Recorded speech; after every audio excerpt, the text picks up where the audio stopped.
I've grown accustomed to your face. I don't remember the actual tune of that song, but it talks about faces a lot.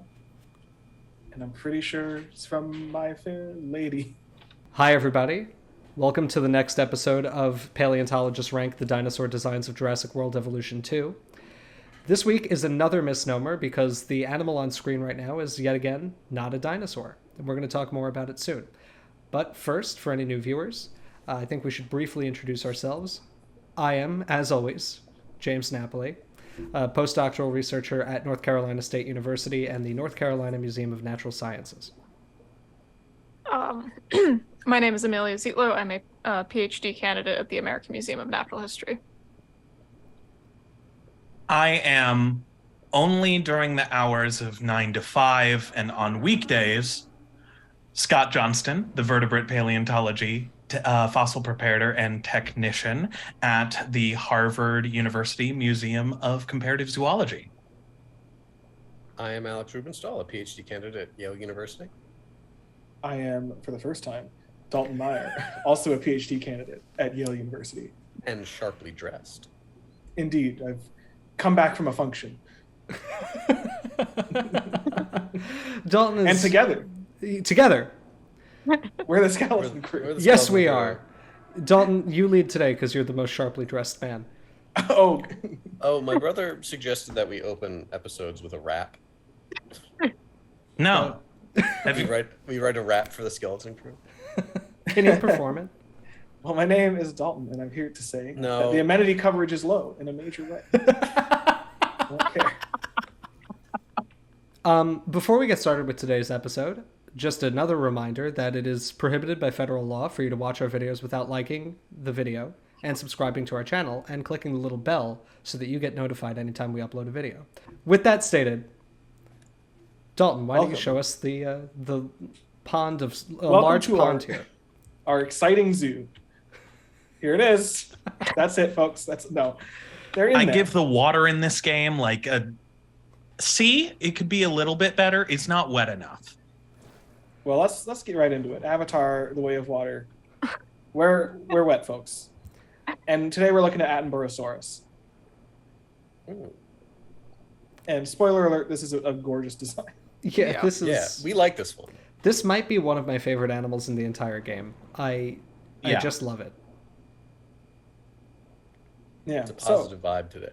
It might be the only, not only in this game, it might be the best plesiosaur design I've seen in media. It Now- just has a naturalisticness to it that is No, beautiful. it's very good. It goes Yeah. very hard. Now, what is a sauropterygian? Someone may ask. That's a good question. What is one? Well, That Dalton, sure is a good question. Has anyone actually answered? Not I don't know. yet. They're probably real. It's the Well, they're- oh my they're god, real. it's noises. It's the group that contains plesiosaurs and plachodonts, right? And Yeah. a half dozen other weird things from the Yeah. Triassic. Okay. Nothosaurs. Like nothosaurs, yeah. Are Yeah. ichthyosaurs sauropterygians, or there's something No. else? Okay. Sometimes they're found to be closely related in this kind of marine reptile clade that emerges that seems like it's completely fake. Yeah. Right. It's like basically within reptiles, there's archosaurs and lepidosaurs, which are normal, and then everything else, which are like ichthyosaurs and sauropterygians. And Right. And it seems like the current thing that's in vogue is if you have a weird reptile group, you say it's the outgroup to Archosauria. Yeah. And it Well, looks so- like you're right a lot of the time. That's mostly because of how Archosauria is like constructed as a group. Yeah. Right. Like it's in its definition, like animals that are more closely related to X than lepidosaurs, which turns out to be a lot. But yeah, sauropterygians, they swim. I don't know what the synapomorphs of the group for. A lot of them have, like, are they fused gastrobaskets or like I think they're just very robust. big, thick bone, so they Big belly can be ribs. buoyant. Yeah, they've got They've this flippery design. Yeah, they have very specialized shoulder and pelvic girdles, where they've basically turned all of the nice normal bones into these big flat plates, which are apparently good for slapping a flipper onto and doing this this four flipper swimming style, which there's a lot of back and forth in the literature as to how exactly these things swim. And, unfortunately, the dark truth that no one really wants to admit in the literature is that we can't know because we'll never see one swim. But, people have done some interesting things, like build little robot models of the flippers to see how they interact with one another. And there's some cool work that, like, the most efficient way for these things to move would be that, like, the front flipper creates little vortices that then the back flipper interacts with to like, be really efficient in the water. And they're probably some kind of, like, underwater flyer. But, that's only saying that this is probably the most efficient way of doing it, which, is probably what they were doing. But nature isn't always perfectly efficient. You might be able to tell this, dear viewer, but none of us study these animals. No. You may be thinking that because I work on a different kind of marine reptile, mosasaurs, that I know something about these animals, but Yeah, we all did think that. the truth We is I don't, certainly did. because they're not related to mosasaurs at all, and they have completely different anatomy. A lot of their anatomy looks nothing like what mosasaurs look like, and that's because they're swimming in completely different ways. So the first part of the limb, which is called the stylopod, so in the arm that's the humerus, in the legs that's the femur. In plesiosaurs, it's very big and robust, and typically, it's basically a cylinder, versus mosasaurs, their humeri and their femora look, it depends on the group. Their humeri and their femora look very different across the different clades, but typically they're blocky and shorter and have lots of lumps and bumps and ridges on them. And the other major difference is that mosasaurs are swimming with a lateral motion of the whole body in the tail. So they're primarily propelled by their tail versus plesiosaurs, which are propelled by their arms. And so that explains some of the functional or the shape difference associated with the different functions of the limbs in the two groups. One of the best ways to recognize members of this group, sauropterygia, is in the anatomy of the skull. There's a couple of distinguishing features. One is that they tend to be fairly low and flat, but I think that's pretty common in marine or just even aquatic reptiles. Like crocodilians obviously have a long flat skull. Amelia, would you say mosasaurs have a long flat skull? I mean, I would say it's long but not flat. So while Amelia is correct, I assume, in saying that mosasaur skulls are not flat, this skull is flat. Thank you. And yeah, the skulls of these animals are distinguished by a couple of anatomical traits. One of them is this general, I don't think there's a synapomorphy of the clade, I think it's more widely distributed, but this kind of snaggle-toothed morphology with these really long, straight, conical teeth. This is pretty typical morphology for fish eating, right? You think about an extant gharial, spinosaurs, the long conical teeth are good for eating fish. What's more interesting anatomically, we can't see it here, I'll put an image up on the screen in editing, is that these animals have a unique configuration of the holes at the back of their skull for their temporal musculature, which is the main musculature that drives closing of the jaw. When you take like very basic level comparative anatomy, or when you're a 19th century biologist trying to classify all organisms according to your own preconceived notions, you classify things based on the number of holes at the back of their head. So mammals are considered to be synapsids, which have one opening, which is located between the postorbital, squamosal, and jugal bones of the skull. That's not really that important, but it defines what we call the lower temporal fenestra. Synapsids only have that. Diapsids have that hole, and they have an upper temporal fenestra, which is framed between the bones of the brain case and the postorbital and the squamosal bones. So you've got two holes that are bordered by the postorbital squamosal bar. And then everybody said if you don't have any holes, you're an anapsid, which is what made a lot of people able to have a career in paleontology, because they did basic science to show that that wasn't the case. And some of them did very advanced science to show that that wasn't the case. But so sauropterygians have a secret fourth thing, which is a euryapsid skull condition, in which there is only the upper hole. So there's only the hole between the bones of the brain case and the postorbital and the squamosal. There's no lower hole at all. And this is unique to that group. Well, I mean, there has to be some communication, but like they don't have a fenestration developing there, right?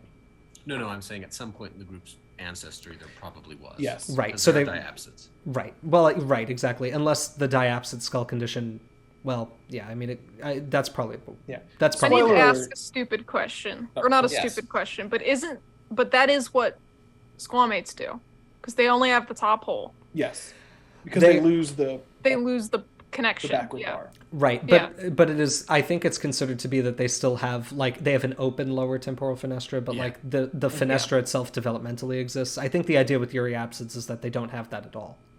That it's like there's a flat plate there without a whole opening between the jugal and postorbital and squamosal. But functionally, I think it's the same. And then there's turtles, in which they all get closed. Anapsid, but spoiler alert, these are decent terms for describing what the anatomy looks like, but they're actually not particularly good terms for describing how things are related to one another.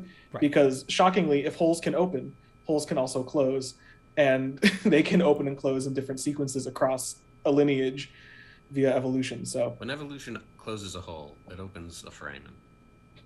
Like how we talked about like how we talked about in our Triceratops video. Yeah. Right, exactly. Sure, they're not the same holes in the skull, but they are holes in the skull. Just different ones. Yes. Because truthfully, bone can only do one of two things, right? It can either be there or not. And sometimes it is and sometimes it isn't. This view actually shows us something that is rather unique with the fossil of Attenborosaurus, in that it's one of the few plesiosaurs that we know of that has skin impressions.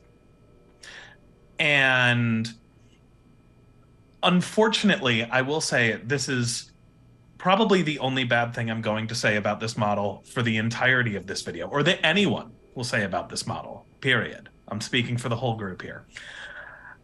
It seems that, according to the skin impressions of Attenborosaurus, all of their scales were incredibly small, and it specifically calls out that they did not have any notable large ones. And we see this kind of more like almost general lizardy sort of, or kind of just like almost crocky-ish sort of scale pattern on the head here, with some larger ones at the end of the nose and above the eye and stuff.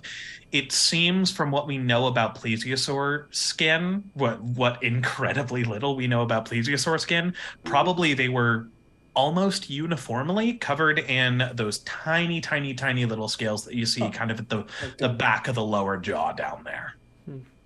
While I concede Scott's point that the scalation here is probably inaccurate, what I do like about it is that it's resisting the urge to make these look like lizards and snakes, unlike some other plesiosaur designs in this game that we'll talk about in another time. Because if these are really on the archosaur line, so that's the line leading to birds and crocodiles and includes dinosaurs and pterosaurs and a whole host of other extinct things, that lineage is probably also where turtles go. And we know that that group doesn't have large imbricated scales like lizards and snakes do, right? That's something that's probably unique to, I think it's unique to squamates, right? Tuatara don't have that kind of scalation. They have like kind of more, this seems to be kind of the ancestral reptilian scalation. Right. So even though this isn't really accurate to a plesiosaur, I guess what I'm getting at is, given where they probably are in the family tree, this is more in the spirit of it, and I like that amount of detail. I also want to point out that they seem to have mostly gotten the teeth correct, because that's a thing about plesiosaurs, the ones that have the snaggletooth thing going on, like the pattern of teeth that are snaggled is not random. Like, it's a specific pattern of which teeth are big and which teeth are small and how exactly they interlock. And that's like specific to, I guess I don't know enough about them to know if it's specific to each species, but at least on the generic level, that pattern of teeth seems to be pretty locked in. That's really interesting. That was diagnostic.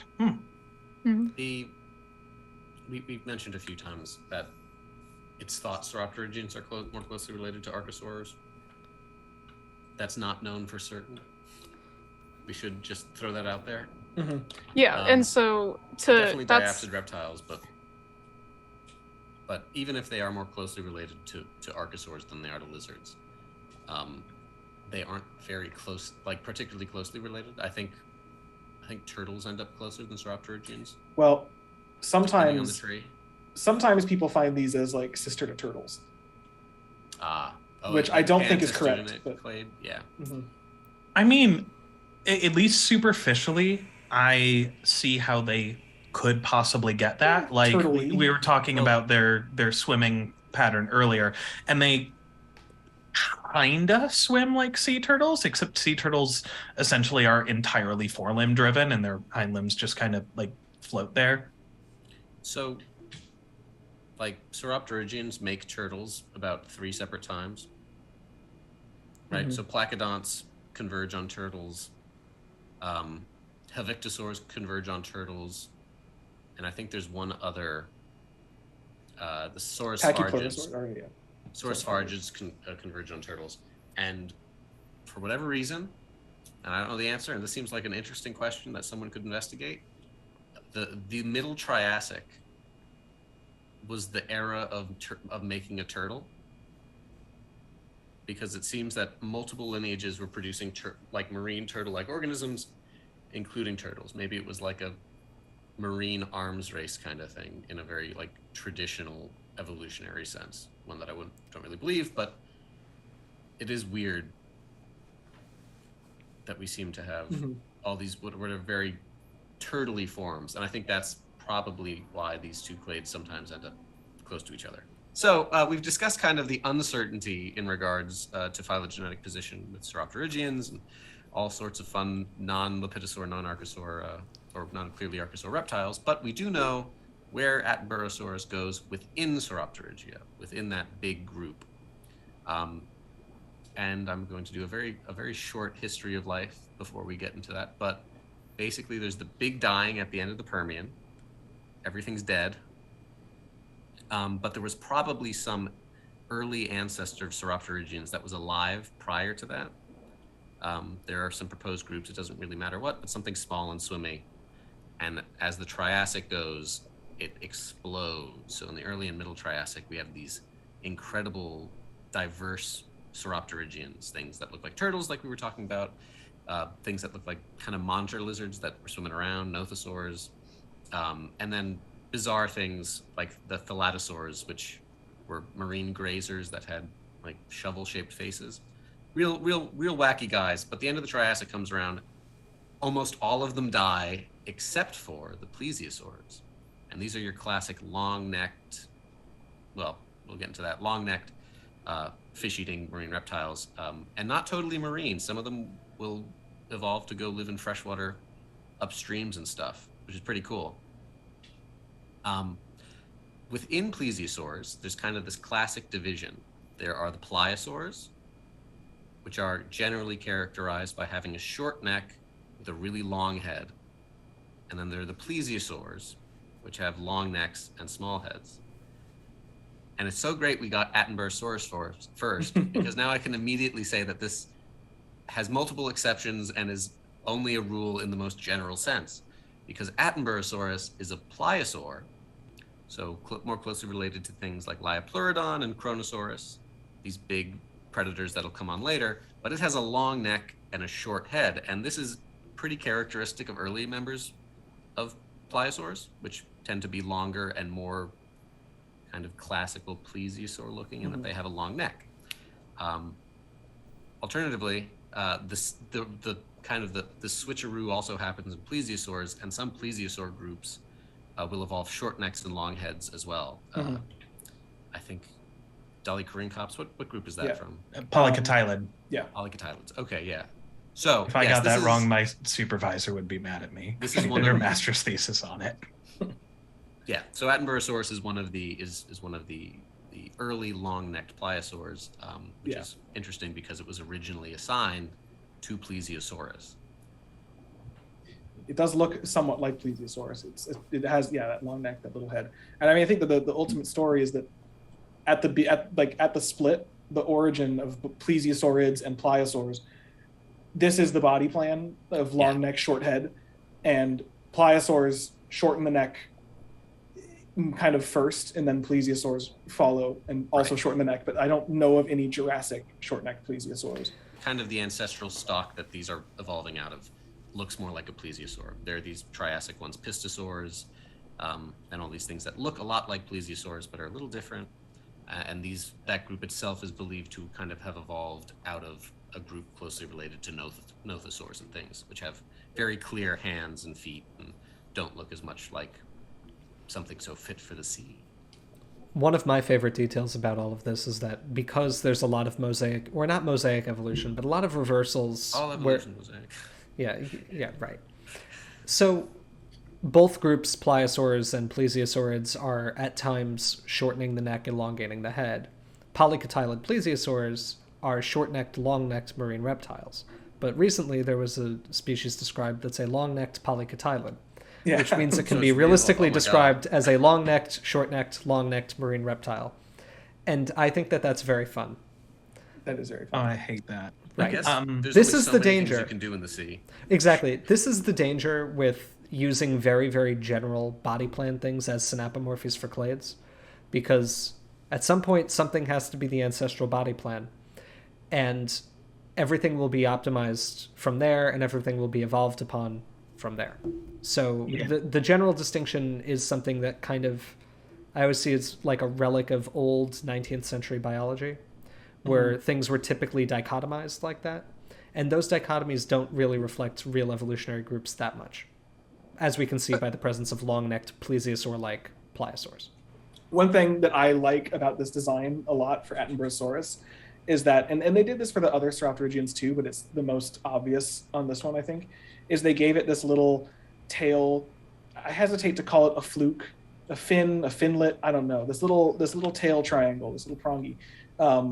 And that's something that, you know, in older art of sauropterygians, you would usually see the tail just end coming to a point. On occasion, someone would maybe give it like a speculative little fin. But it turns out there is a specimen of a sauropterygian that has skin impressions, that has a skin impression around the tail. It's Liopleurodon. And it has this little kind of triangle of skin at the end of the tail. And it's unclear. It's kind of, the fossil itself seems to be broken right around there. So it's kind of unclear the full extent of that little fin. But I really enjoy that they gave it to Attenborosaurus. And it really makes the design look nice. Like, accuracy aside, and it's somewhat accurate, but it really kind of, it's not like putting a hat on a hat. It's just like putting a hat on someone who needed a hat. And it really kind of makes the design work, if that makes any sense. Yeah. Speaking also of just a little touch for accuracy, the more I've been looking at it, I'm pretty sure that they actually did get it correct, and I do think that the back flippers are ever so slightly larger than the fore flippers, which is a condition that we see in pliosaurs. Granted, it's hard to look at most of they're just a little bit bigger. Put a ruler on the screen.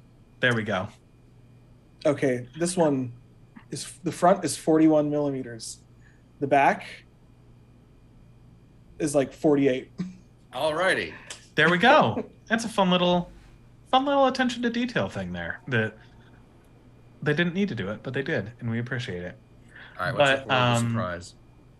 So we've been talking really authoritatively about this thing for a bit, but have any of us actually worked on plesiosaurs at all? No. Nope. Not at once. Well, actually, that's not true. I have.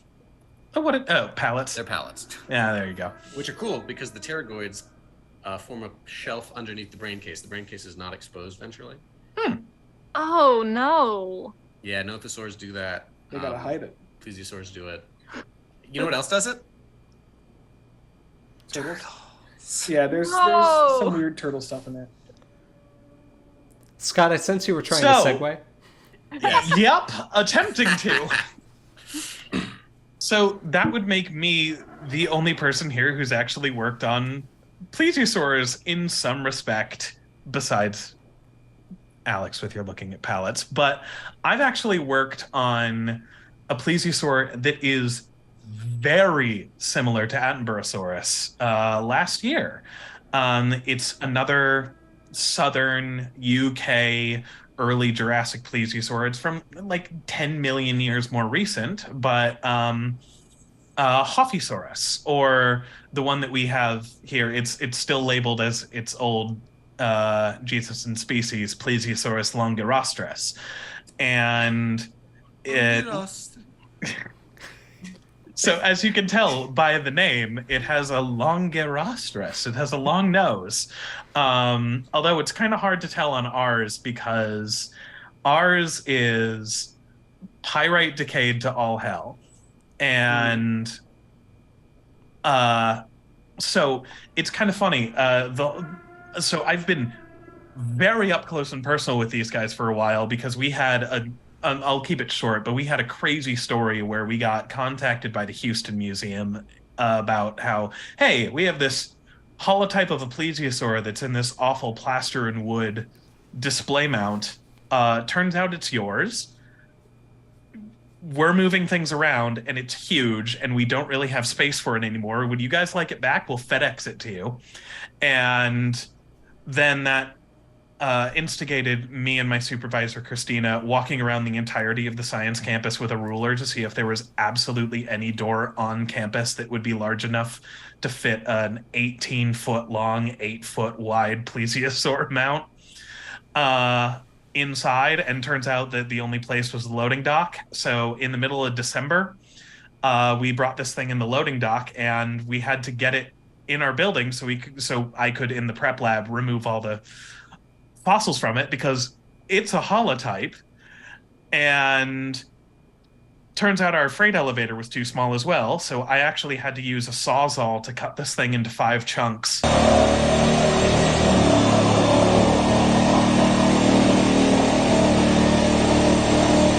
Sweating the entire time, partially because it was really hard work and partially also because I'm using a sawzall right next to a holotype that has a fossil disease.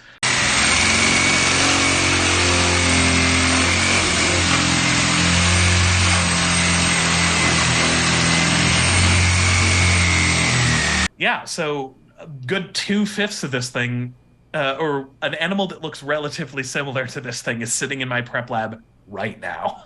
Actually, I'm also being interviewed by Harvard about the plesiosaur project this upcoming week of when we're recording this. So by the time this is out, hopefully that'll be done.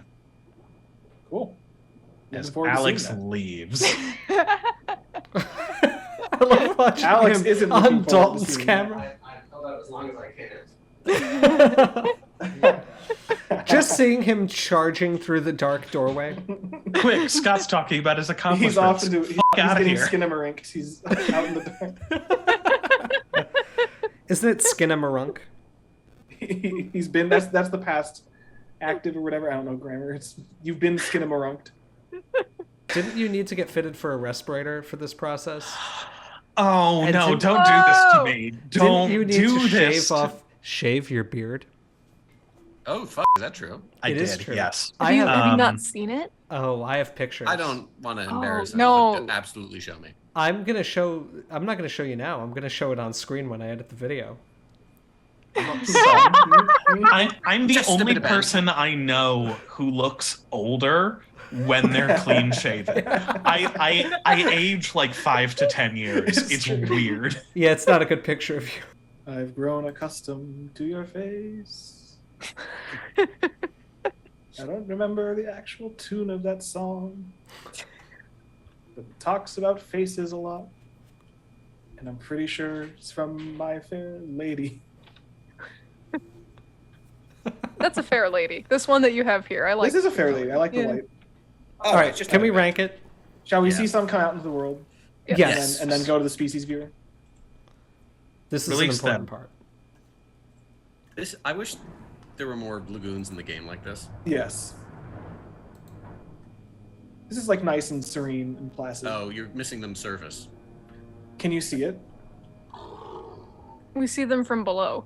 Because I was trying to look at them surfacing earlier, and I don't think it renders them above the water. It does. They're nice guys. I like them. Oh, That's right, okay, it does there. It does during this animation, but as they normally swim, I couldn't get them to render above the water. Huh. Yeah, I like their peacefulness. Yeah. I don't even know if we need to look at these in the species viewer to rank them. But if we would like to go there, we can. For tradition's sake. It's tradition. Yes. It's tradition that makes it okay. Keeping the... I see you're also a fan of Weasel Stomping Day, Alex. Yes. I'll go first. S tier. I concur. I really like it. There's a lot of details that they added that they didn't have to, given that it's Jurassic World, but they did. And it looks very nice, and it's pretty. I remember when, because this is a deluxe edition critter, I remember when they first announced that this was going to be in the game, and it was, this is our second deluxe edition creature, because one of them was Hoyangosaurus. And it was like, look at these deluxe edition creatures, and it was like, Hoyangosaurus, it's the same model from the previous game. Pachyrhinosaurus, that's pretty good. The absolute most beautiful plesiosaur I've ever seen, and everyone collectively losing their shit over it. Of course it's S tier. This is why I bought the deluxe edition. Same. Yeah. I did because I'm a completionist and I want all the animals. Alex? This is an S tier design. It's fantastic. It pleases my eye and my soul. So please, yeah. This is a D tier design, and I'm gonna be contrite. No, this is S tier so very clearly an S tier. This is one of the best marine reptiles in the game, if not the best marine reptile in the game. I'd say the best, hands down. Hands down? Really? Hands down, of course. Okay. Okay, guys, so I guess we all concur. I think for the first time, we've all given an identical ranking to an animal. Yeah. And we can say that Attenborosaurus is officially S tier. Superus. All right, everybody. Are you ready to spin the wheel? Spin. Of course. That wheel. Go.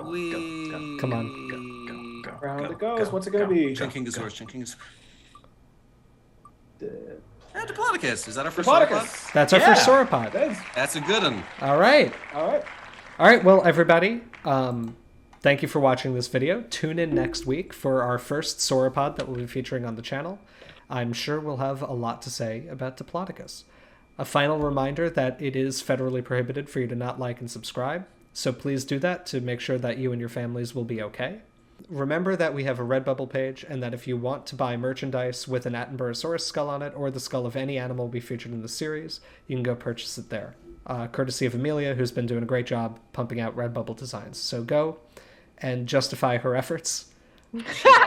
Buy our crap. Now, the products are made with no sweatshop labor. The designs are not. Because Amelia would be sweating to get these out. See y'all next week, folks.